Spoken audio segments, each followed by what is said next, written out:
well. They tried to look away. They tried to pretend you were just another passing face in the endless rotation of names and bodies, but you made that impossible. Because the day you stood against evil, the day you refused to bow, the day you burned with fire instead of fear, something irreversible happened. A ripple ran through the town, then through the city, then through the very core of every coward who had grown comfortable hiding behind their curtains. You became more than a witness, more than a participant. You became the figure they whisper about, the spark that could not be smothered, the one who turned confrontation into coronation. And now, the world can't ignore you anymore. They can't erase you, can't minimize you, can't pretend you didn't rise in that moment when most would have collapsed. Because that moment branded itself into the collective memory. When others saw a threat, you saw a line that needed to be held. When others froze, you advanced. When others begged for someone else to take responsibility, you stepped into the fire without hesitation. Evil thought it had the upper hand, thought it could play its game unchecked. But it didn't account for you. And what you did wasn't just defense. It wasn't just bravery, it was revelation, because you showed them what happens when a human refuses to bow. You showed them that the predator is not the final word. The oppressor is not invincible. The bully is not the inevitable ruler of the room. You tore the mask off their performance and replaced it with your own reality, defiance. And that one act is louder than speeches, louder than campaigns, louder than propaganda. That's why the whispers won't die down. That's why the town keeps replaying it like a loop, passing it from mouth to mouth, retelling it as though each person wants to own a piece of the legend. Because it's not just what you did, it's how you did it. Without theatrics, without seeking applause, without orchestrating attention, you acted as if it was the only option, as if courage was the most natural response. And that's the paradox that burns them now. The fact that what felt normal to you looked superhuman to them. That gap between perception and reality is where your power now lives. You didn't try to make yourself unforgettable. They made you unforgettable. You didn't script the story. They wrote it in awe and fear, and now they can't stop rehearsing it. But let's strip this down further. Let's peel back the drama and examine the psychology that's choking them right now. When a community sees someone rise against evil, it rewrites their expectations of human behavior. It erases excuses. Suddenly, every person who said, "I couldn't," now hears the echo of you proving that they could. Every person who whispered, "It's too dangerous," now sees the image of you refusing to retreat. You aren't just a figure. They've turned you into a measuring stick. Their excuses don't fit anymore. Their self-preservation stories ring hollow. Their cowardice feels exposed, and they hate you for that as much as they admire you. That's the real weight of what you've become, a mirror that shows them their own smallness. And once a mirror like that exists, people either rise to meet it or they crumble under it. This is why the world can't ignore you anymore. Because you didn't just defend people against evil. You exposed the line between fear and fire. You reminded them that courage is contagious, that strength spreads, that one act of defiance forces everyone else to question their position. Leaders are not born in titles. They are born in those seconds when everyone else looks away and one person refuses. That's you. That's why your name tastes different in their mouths now. It's no longer a name. It's a signal, a code, a warning. When they speak it, they're not just identifying you. They're acknowledging a force that shifts the atmosphere of any room. And here's the part that terrifies them most. You didn't ask for permission. You didn't wait for consensus. You didn't calculate the odds and then step forward like a gambler. You decided in an instant, without needing approval, without hesitation. That spontaneity reveals something they can't control. Because power structures thrive on prediction. They need to know what you'll do before you do it. They need to box you, script you, tame you. But you shattered that script. You operated from a place they can't decode. And that's why your legend doesn't just live in admiration. It breeds dread. They can't anticipate you now, and unpredictability is the enemy of control. Notice how they talk now.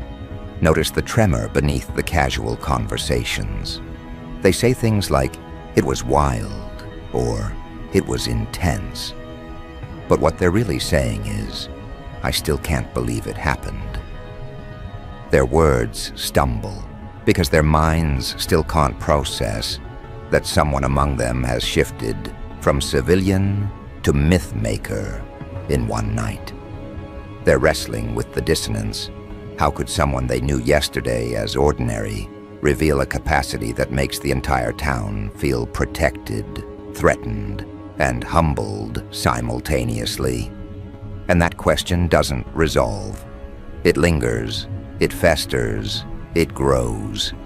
The longer they wrestle with it, the more your aura grows beyond proportion, feeding on their confusion, magnifying your presence until it no longer fits inside the frame of the story.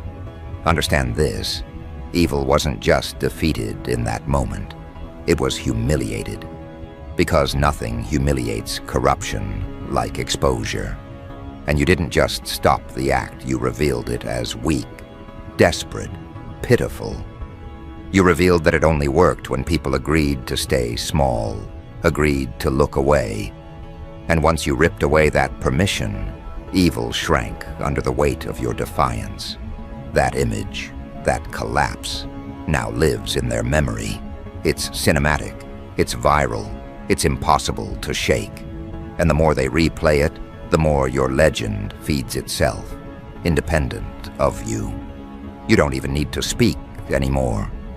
The story has escaped your control and now runs like wildfire, unstoppable, untamed, burning through every channel, every rumor, every conversation. But here's the real twist. This isn't the peak. This isn't the climax. This is the introduction. Because what they don't realize yet is that you didn't just have one act of defiance in you. That wasn't luck, wasn't an accident, wasn't a rare moment where circumstances aligned. That was you operating naturally, which means it can happen again, which means they're not safe from it, which means every oppressive hand, every corrupt face, every predatory eye now calculates differently when you're present. They know you won't look away. They know you'll step forward. They know you've already burned once and the fire only grows hotter with repetition. And so your presence now does more damage than your actions ever could. You don't even have to fight anymore. Your reputation fights for you. It spreads ahead of you like a warning flare. It bends conversations. It shifts rooms. It turns cowardly men into stammering shells before you even open your mouth. Because they aren't fighting you. They're fighting the memory of you. They're fighting the legend, the rumor, the retelling. And that legend is heavier than any physical force they can bring. So ask yourself this: what happens when you choose to wield this deliberately? If a single act of defense created a legend, what will happen when you embrace the role fully? If they're this rattled by one moment, what will they do when you decide to make every day a declaration? When you decide that your life itself is the arena, and every step is another confrontation with cowardice? They won't just whisper then, they'll kneel. They won't just fear you then, They'll submit, because legends aren't debated. Legends rule by presence alone. And this, right here, is the threshold you now stand on. They're whispering because they know the truth. The fire you unleashed once can burn again. The force you revealed is not temporary, it's permanent. And permanence is the one thing evil cannot withstand. Because evil thrives on cycles: attack, retreat, rebuild, repeat. But when a permanent force arises, one that doesn't flinch, one that doesn't fade, one that doesn't bow, that cycle breaks. And when the cycle breaks, the predators lose oxygen. They suffocate in the shadow of your fire. That's why the world can't ignore you anymore. Not because of a headline, not because of a trend, but because you have proven that permanence exists in human form. And if permanence exists in you, then every coward, every oppressor, every schemer is already on borrowed time. So let them whisper. Let them retell the story until their throats are raw. Let them try to diminish it, then repeat it, then exaggerate it, then fear it. Because with every retelling, they're doing your work for you. They're spreading your name, amplifying your force, enlarging your presence. And here's the cruel irony. The more they talk, the less they can escape. Their mouths become your amplifiers. Their fear becomes your fuel. Their gossip becomes your throne. And the more they struggle to ignore you, the more they prove the truth. They can't. And now, the whisper has matured into something else. It's no longer casual gossip passed between bored lips. It's obsession, a fixation. You're the story they can't put down, the fire they can't smother. They wake thinking of you. They fall asleep revisiting the image of what you did. And in between, every conversation bends back toward you. The evil you confronted has faded into the background, reduced to a warning footnote, while your name blazes at the center. That's what happens when courage overshadows corruption. The villain dissolves, and the defender becomes immortalized. That's why the town talks the way it does now. Not about what was attempted against them, but about how you stood against it. Your defiance eclipsed their fear. Think about the psychology of that shift. When people replay the confrontation, they're not rehearsing the fear. They're rehearsing the relief. They're savoring the moment the predator lost its grip. The moment a person stood taller than intimidation itself.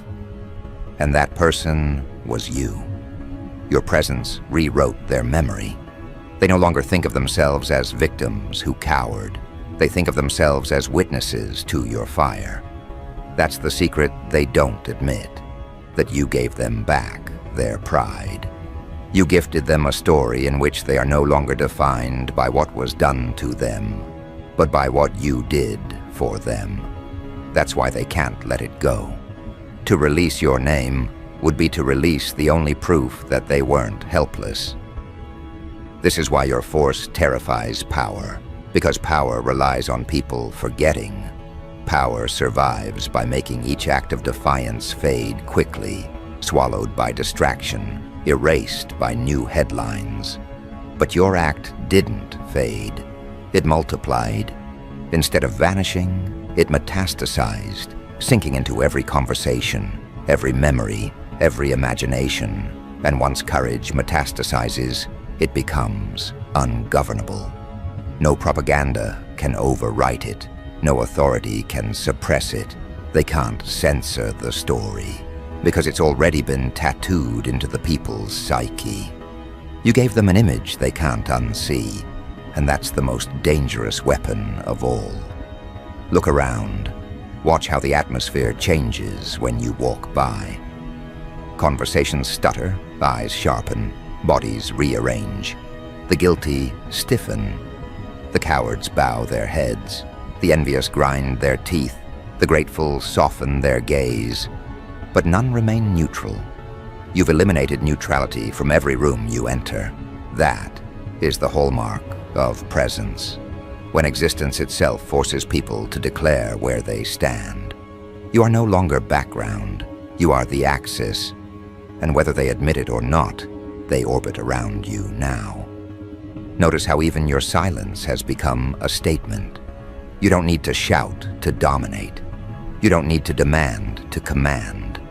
Your name has become a weight that settles over their shoulders, heavier than any weapon, sharper than any threat. Because it's not what you say, it's what you represent. You represent the collapse of their excuses. You represent the possibility that one person can change the script.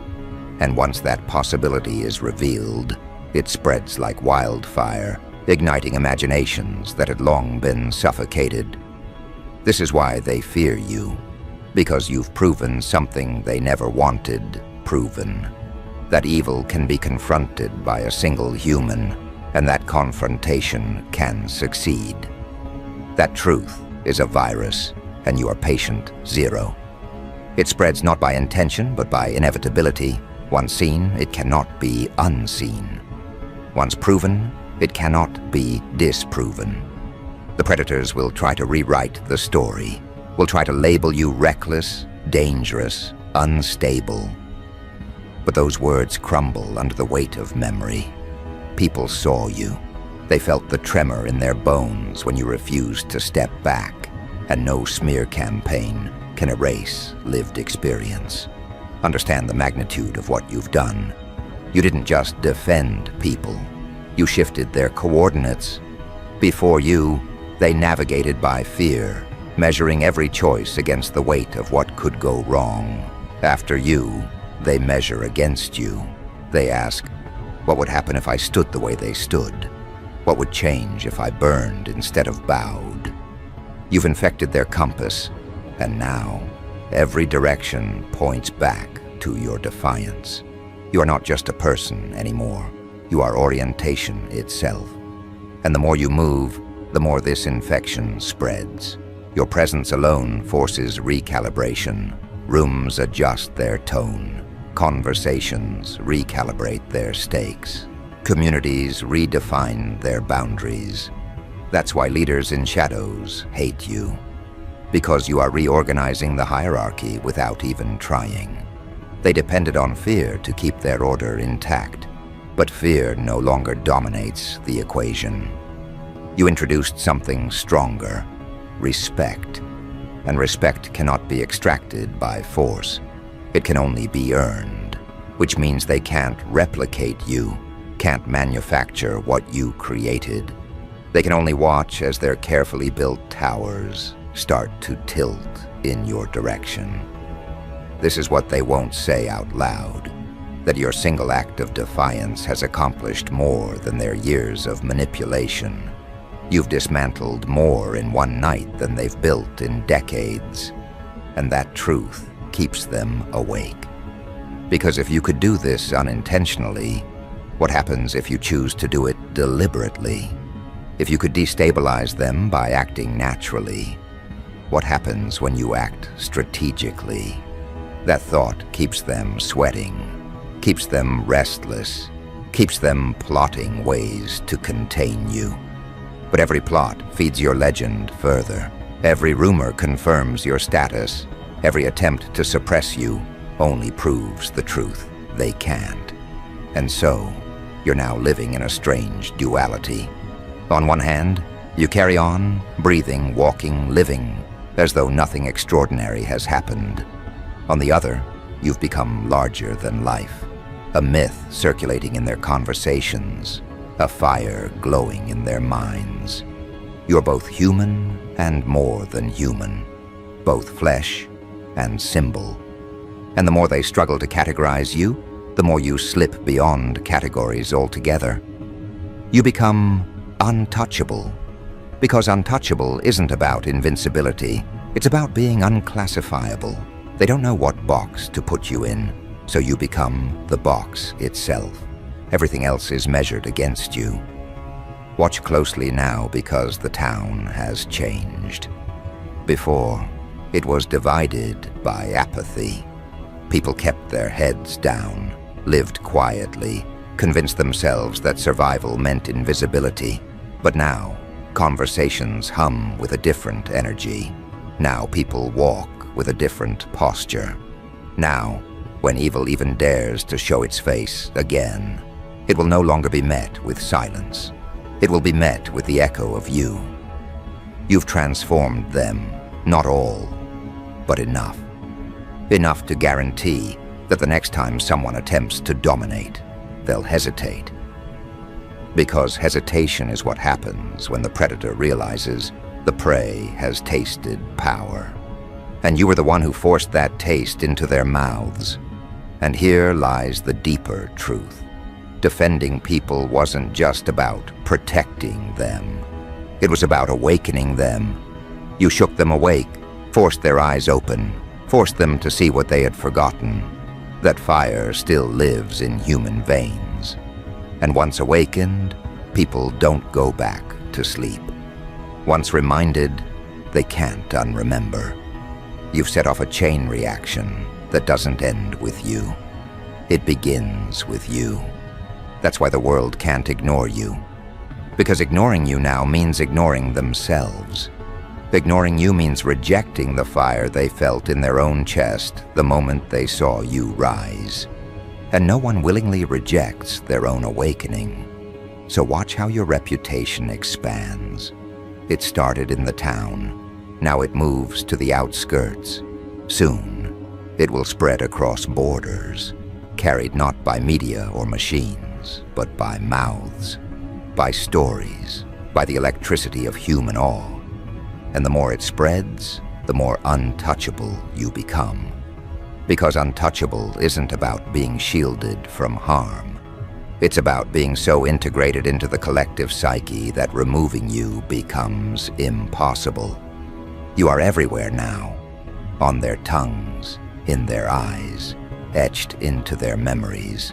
That is presence. That is permanence.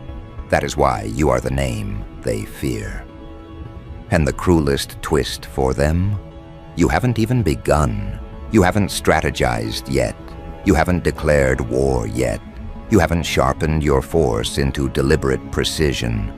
You simply lived true to yourself. And even that shattered their illusions. What happens when you decide to weaponize this? What happens when you decide not only to defend, but to dominate? If they fear you now, what word exists for what they'll feel then? There is no vocabulary for it. Only trembling, only surrender, only the collapse of everything they thought permanent. And that collapse has already started. You can hear it in their tone, see it in their posture, feel it in their attempts to distract themselves. But distraction doesn't work anymore. They can binge, scroll, consume, drown themselves in noise. But when they close their eyes, they see you. When they fall asleep, they dream of you. When they try to move on, they stumble over your legend like debris that cannot be swept away. You've become the obstruction they can't remove, the monument they can't topple, the truth they can't bury. That's why their strategies are failing. Because you're no longer a threat to be neutralized. You're a reality to be endured. And reality always wins. So let the world plot, let the envious scheme, let the guilty hide. None of it matters anymore. Because you've already proven the one thing that undoes them all, that you exist and they can't ignore you. You are the force they didn't account for, the fire they didn't prepare for, the name they can't stop repeating. And every time they repeat it, they crown you further. Now comes the part they dread, the moment when whispers translate into movement. What began as conversation now arranges itself into consequence. People shift their steps to avoid crossing your path, not out of fear of harm, but out of respect for what you represent. That respect fractures old loyalties. Men who relied on comfortable cruelty now feel the ground slipping beneath their feet. because the ledger of their deeds is being redrawn by your presence. They built their safety on the assumption that everyone would look away. You taught them that assumption was fragile, and fragility spreads faster than bravado. You were never a spectacle. You were a calibration. Each time they tell the story of you, they rehearse courage in their own bodies. They learn how it looks to stand, how it feels to refuse. That rehearsal leaks into behavior. Neighbors who once turned away now intervene. Colleagues who stayed silent now find their voices. The geometry of community changes shape because a single axis of will has been introduced. Where resignation once held sway, resolve begins to swell. And the more resolve swells, the more their old orders of control become brittle, susceptible to the smallest honest pressure. Your action is the fulcrum that tips complacency into accountability. This is the new arithmetic of influence.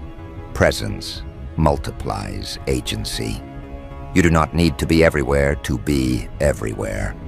Your story goes ahead of you and rearranges the rules. People reorganize around your standard whether you want them to or not. Those who benefited from fear will try to reclaim the narrative. They will label you dangerous, reckless, unhinged. They will call your force unpredictable and paint it as a threat to order. But order built on intimidation is fragile against the truth you introduced. The truth holds weight. Truth carries witnesses, and witnesses repeat what they saw. And here is the taste that makes them sick. You did this without seeking authority. No title, no badge, no mandate. You moved because it was right. That autonomy terrifies the people who profit from compliance. They depended on a predictable public, one that could be nudged, coerced, or distracted. You refused to be nudged. You refused to be coerced. You refused to be distracted. That refusal is contagious. It teaches others that autonomy is not a luxury. It is a tool. And once people start to see autonomy as a tool, they begin to use it. And tools dismantle tyrannies. Watch how they respond when your name circulates beyond the town. Outsiders lean in, curious about the rumor. Journalists sniff. Activists take notes. People from neighboring places come to see the one who changed the mood of a place. Your act is now a template. They map it, extract its essence, and replicate its courage in other corners. Your single defiant stand has become a manual for resistance. That is the worst-case scenario for those who thrived in complacency. Replication. They cannot endure a network of people who choose to act. So the powers that be chase a moving target. They try to rewrite your history with false versions, invent contradictions, plant doubts. But those attempts fall apart under simple scrutiny. Witnesses remember. Memory resists fabrication when the emotion is strong. Fear leaves a mark that slander cannot smooth over. People who lived through the moment will defend it, recounting details others cannot invent. The more they try to gaslight the town, the more the town remembers, and memory becomes armor. Their cover-ups become evidence because their own panic leaves traces. Every attempted lie is another seam to pull, and something else occurs in the wake of your act. Gratitude becomes courage's midwife. Those you helped wake do not just feel relieved, they feel indebted in a way that breeds action. Gratitude is not a passive emotion when it carries the weight of survival. It compels reciprocity. It nudges people from spectators into participants. Minor kindnesses escalate into organized defiance. Small neighborhood watches become vigilant communities. Conversations evolve into plans. Your single decision lighted a sequence that moves people from reaction to design. Where panic leads to paralysis, gratitude leads to purpose. Now pay attention to the enemies you created. They are not all the same. Some are petty, jealous neighbors, resentful colleagues, frightened heads of small enterprises who feel competition from your moral gravity. Others are more dangerous.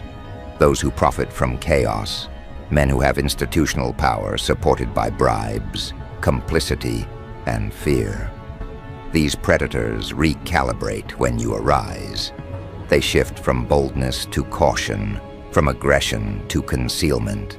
You made transparency costly for them. Their calculus changes because the risk of exposure increased.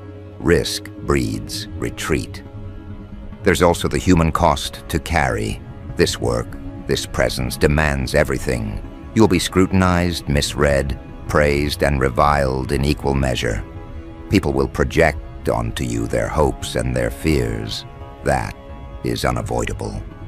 But remember this, projection is not your burden to own. It is a reflection of how desperately they want to make sense of a new reality. They will attribute to you things you never said, create expectations you never sought. Your challenge is to remain steady in the face of projection, to respond with measured action rather than defensiveness. Your consistency will be the method that separates legend from liability. So strategy becomes essential. If you want to protect what you started, you must temper instinct with method. Use the attention as armor, not as ammunition. Prioritize those who need protection over those who want spectacle. Let your movements be precise. Build alliances with those who have proven integrity. Train your nearest to respond, to organize, to hold. Because when a leader is forged by necessity, the next step is to institutionalize protection, not as control, but as a reliable service. Turn spontaneous heroics into steady systems of care that do not depend on a single person's presence. Now imagine the long view.